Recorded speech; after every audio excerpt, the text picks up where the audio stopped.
আসসালামু আলাইকুম। অনেকদিন পরে একটা ব্যতিক্রমী ভিডিও নিয়ে চলে আসলাম। যদিও বেশ কিছুদিন যাবত ফেসবুক পেজে কোনো ভিডিও আপলোড করা হচ্ছে না, তো ভাবলাম আজকে একটা ভিডিও আপলোড করি। তো যেহেতু মাহে রমজান চলে আসছে, আর সেই অনুযায়ী আমরা মাহে রমজানের প্রস্তুতি নেওয়া শুরু করে দিয়েছি ইনশাল্লাহ। রমজান মাস দান সদকার মাস, আল্লাহ তাআলা এই মাসের উসিলায় সব কিছুরই কবুল করে নেওয়ার সুযোগ থাকে বেশি, আর সওয়াব হয় বেশি। তো বিগত বেশ কিছু বছর যাবত থেকেই আমরা এই কাজটা করে আসছি।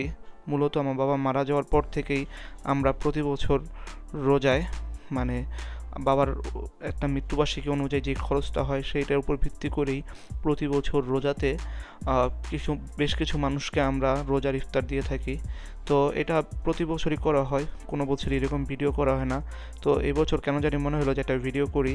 যাই হোক, এটা একান্তই মানে অন্যরকম কোনো উদ্দেশ্য ছিল না। যাই হোক, কে কীভাবে নেবেন জানি না। তো আমরা প্রতি বছরই এই কাজটা করে থাকি। আমরা আগে থেকে নামগুলো লিস্ট করে নিই, কারে কারে আমরা এই ইফতারটা কার কার বাসায় পৌঁছাবো। তো সেই অনুযায়ী আমরা নামগুলার করে একটা কার্ড করে দিয়ে আসি। কার্ডটাই প্রতিটা বাসায় পৌঁছে দিয়ে আসি আগের দিন, এবং পরের দিন আমরা সেই কার্ড অনুযায়ী যাদের বাসায় কার্ডটা দিই, তারা আবার এই কার্ডটা আমাদের কাছে জমা দিয়ে তাদের হক তারা বুঝে নিয়ে যায়। আসলে এগুলি আসলে যাদের প্রাপ্য আমরা তাদেরই দিই, এটা হলো তাদের হক।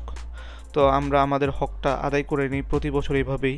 তো সবাই আমাদের জন্য দোয়া করবেন যাতে আমরা প্রতি বছরই এভাবে যার যার হকটা বুঝাই দিতে পারি।